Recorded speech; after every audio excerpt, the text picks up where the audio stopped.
Okay, magandang gabi po sa bawat isa sa atin. Muli tayong mag-aaral ng salita ng Diyos para po sa ating daily words of encouragement. Tayo muna po ay manalangin. Dakilang Ama, Diyos na banal, salamat sa pag-iingat sa maghapon, sa pagkakataong muling ito, sa pag-aaral namin ng iyong salita. Naway bigyan niyo po kami ng malawak na pangunawa mula sa inyong salita at meron kami mapulot na words of encouragement, prinsipyo na pwede naming may apply para po sa aming pong pamilya, ganun din sa aming ministeryo. Kayo pong maluwalhati, pinupuri ka namin sa lahat ng kabutihan niyo po. Patawad sa kasalanan na gawa, in Jesus' name I pray. Amen. Dito po muna tayo sa Romans chapter 8 verse number 26 hanggang 29.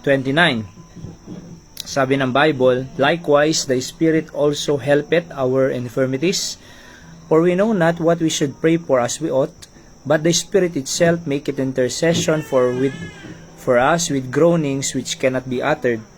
And he that scattereth the hearts knoweth what is in the mind of the Spirit, because he maketh intercession for the saints according to the will of God. Verse 28, the Bible says, and we know that all things work together for good to them that love God, to them who are the called according to his purpose. For whom he did foreknow, he also did predestinate to be conformed to the image of his Son, that he might be the firstborn among many brethren. Okay, so napakaganda pong mga talatang ito, encouragement mula kay Apostol Pablo. And sabi niya nga dito sa verse 26, likewise the Spirit also helpeth our infirmities. So yan po ang pamagat natin, the Spirit help our infirmities, mga kapatid. Kasi sa panahon na mahina po tayo at hindi na natin kakayanan gumawa at magtrabaho, sabi ng Biblia, the Spirit helpeth our infirmities. Ano man yung kahinaan natin. Sabi diyan, for we know not what we should pray for as we ought.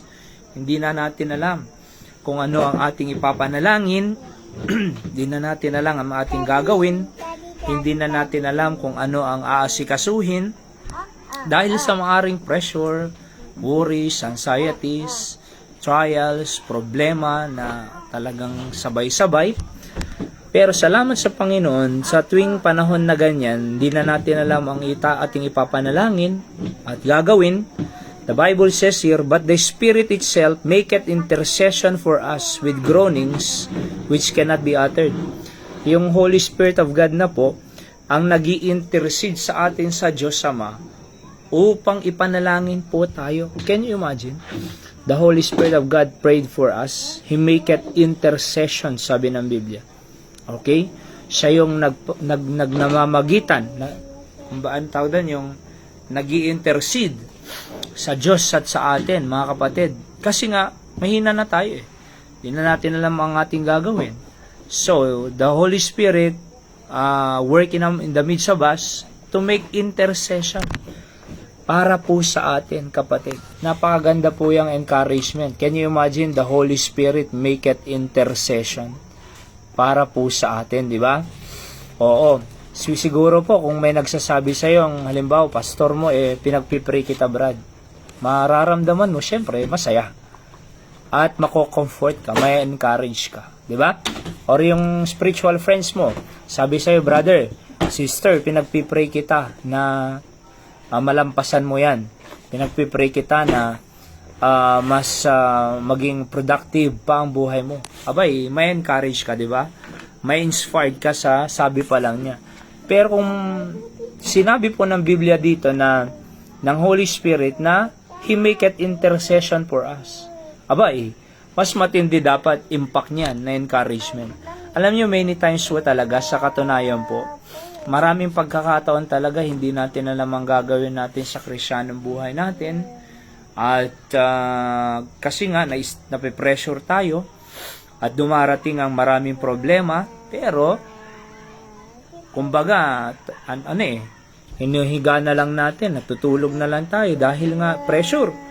Pero can you imagine paggising mo, meron ka ulit lakas magtrabaho at meron ka ulit merong ulit binibigay ng wisdom ang Diyos, paano ang gagawin? Alam nyo kung bakit? Hindi na sa atin yan eh. Sa Diyos na po yan. The Bible says, He maketh intercession for us. The Holy Spirit of God. 'Di ba? And hindi lang yon, mga kapatid. Sabi pa dito, sa verse number 32 din eh. He that spared not His Son, with His own Son, but delivered Him up for us, of all, for us all, how shall He that not with Him also freely give us all things, sabi ng Bible dito, 'di ba? And then sabi din dito sa verse 34, who is he that condemneth? It is Christ that died, yea, rather that is risen again, who is even at the right hand of God, who also maketh intercession for us. Even the Lord Jesus Christ, nag-i-intercede din po siya, mga kapatid, para po sa atin. So can you imagine the Holy Spirit God maketh intercession for us, and Jesus Christ Himself maketh intercession for us. Sila yung dalawang ang Holy Spirit, ang ating Panginoong Jesucristo, pinagpipray po tayo. Kaya nga po, salamat sa Panginoon. Sabi ko nga kanina, kung sasabihin ng pastor mo, or yung spiritual leader mo, or yung kakilala mong Kristiyano, sasabihin niya, pinagpipray kita, ma-encourage ka, super. Pero kung ang Diyos mismo, Panginoong Hesus at ang Holy Spirit, ang nagsasabing, pinagpipray niya tayo, abay, mas dapat malakas ang impact niyan. Mas malaki ang impact niyan sa atin. Oho. At alam niyo po ba, kahit minsan ay nagkakamali po tayo or nag-fail, sabi dito sa verse 28, and we know that all things work together for good to them that love God. Kung mahal mo ang Panginoon, all things work together for good. Oo. Kahit sabihin mong nag-fail ka, kahit sabihin mong nag-mistake ka, alright? Because you try your best, pero nag-mistake. Oo. Kasi kung tayo pong tatanungin, gusto nating makagawa ng mabuti lagi. Pero may pagkakataon, nagmi-mistake talaga at nag-fail tayo. Nga lang, ang kagandahan po doon, nakikita natin ang weakness natin, ang limitation natin, and here is God, maketh intercession for us, and He will strengthen you. He will help you. Sabi ng verse number 26. At siya yung mag-guide sa atin what to do. Kaya nga all things work together for good to them that love God. Make sure you love God. Para masabi mong all things work together for good, make sure you love God. Kasi sabi dito kanino ba ang all things work together for good? To them that love God. Kaya nga siguraduhin natin, mahal natin ang Panginoon. Para masabi natin all things work together for good. Okay? Bukas, simba, pagsisimba, pagpapakita gaano nating kamahalan Diyos. Pagpapakita gaano nating ino-honor at rinerespeto ang Diyos. Di ba? So how do we love God? Sabi ng Panginoon kay Peter, di ba? You love me more than this, yung trabaho niya. Yeah, Lord, thou knowest that I love thee. 3 beses yun Oo. Sabi nga, nagalit nga si Peter Oo na nga sabi ko na nga, di ba? I love you. Mahal kita, Panginoon. Feed my sheep. So, kinakailangan din po, meron tayong gagawin para sa Panginoon. Pagpapakitang mahal natin ng Diyos, meron tayong ginagawa sa Diyos. Di ba? Parang kung mahal mo ang, halimbawa, nanliligaw, mahal mo siya, dapat meron kang something na ginagawa sa kanya, nireregalo, tinuturuan, inaingatan, ganun merong action ang pag-ibig. By the way, love is a verb. Oo. Kinakailangan, kung sasabihin natin, mahal natin ang Diyos, merong action. Diba? Para masabi natin, all things work together for good. And sabi pa dito, to them who are called, the called according to His purpose. Yung mga tinawag. Yung mga tinawag maglingkod sa Kanya. At alam niyo po ba, lahat tayong Kristiyano may panawagan nire-reject lang natin o rini-resist lang natin. Sa katunayan, paano natin alam na tinatawag tayo ng Diyos? Pag nakikinig ka ng preaching at kino-convict ka, mag-respond tayo. Pero kung nire-resist natin, nagre-reject tayo sa panawagan ng Diyos. Alright? Sa bawat mensahe na papakinggan natin, diyan tumatawag ang Panginoon. When you hear about soul winning, Gusto ka ng Diyos maging soul winner. When you hear the preaching about cheerful giving, tinatawag ka ng Panginoon dyan. When you hear about the message about the ministry, involved in the ministry, tinatawag ka ng Diyos. Nga lang, nire-reject ng tao, nire-resist nila. Kaya hanggang ngayon, walang nangyayari, walang ginagawa. Di ba? Pero alam nyo, masasabi nating all things work. Ang maganda po dito, if we love God and we are called according to His purpose, all things work together for good. Ang Diyos nang bahala po sa atin, kapatid. Pag hindi na natin alam ang gagawin, ang Panginoong Jesucristo, verse 32, He maketh intercession for us. Oo, at saka sa verse 26, the Holy Spirit makes intercession for us. Dalawa, di ba? God the Father or God the Son and God the Holy Spirit. They makes intercession. Pinagpipray ka nila. Kaya no wonder, kahit akala natin, kumbaga wala nang pag-asa, hindi na aayos, pero at the end of the road, all things work together for good. Napakaganda po.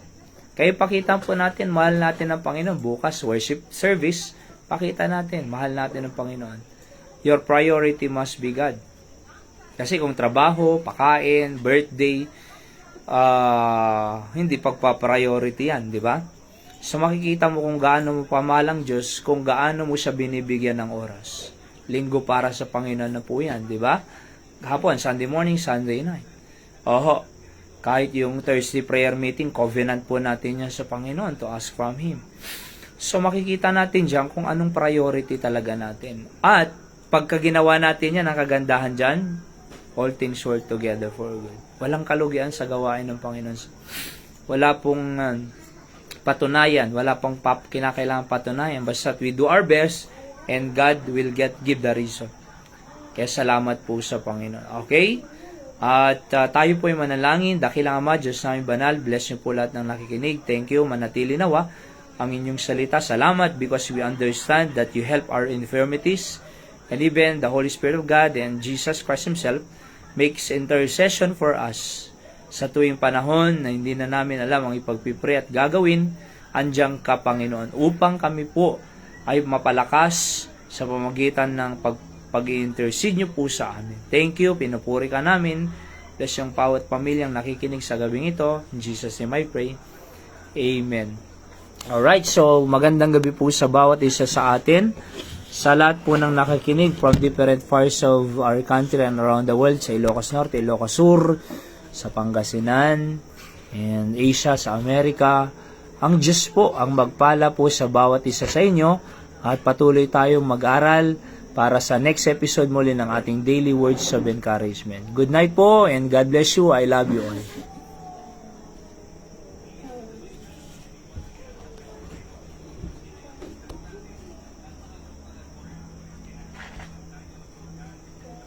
Okay, so Tay Mario Ferrer, magandang gabi. Brother Clyde Manzano sa Candon, magandang gabi. Also, Sister Marjorie, dyan lang po sa aming kapitbahay. Sister, thank you sa ng parcel namin, pagkuha. And we are always praying for you all. God bless you. See you po on our next episode.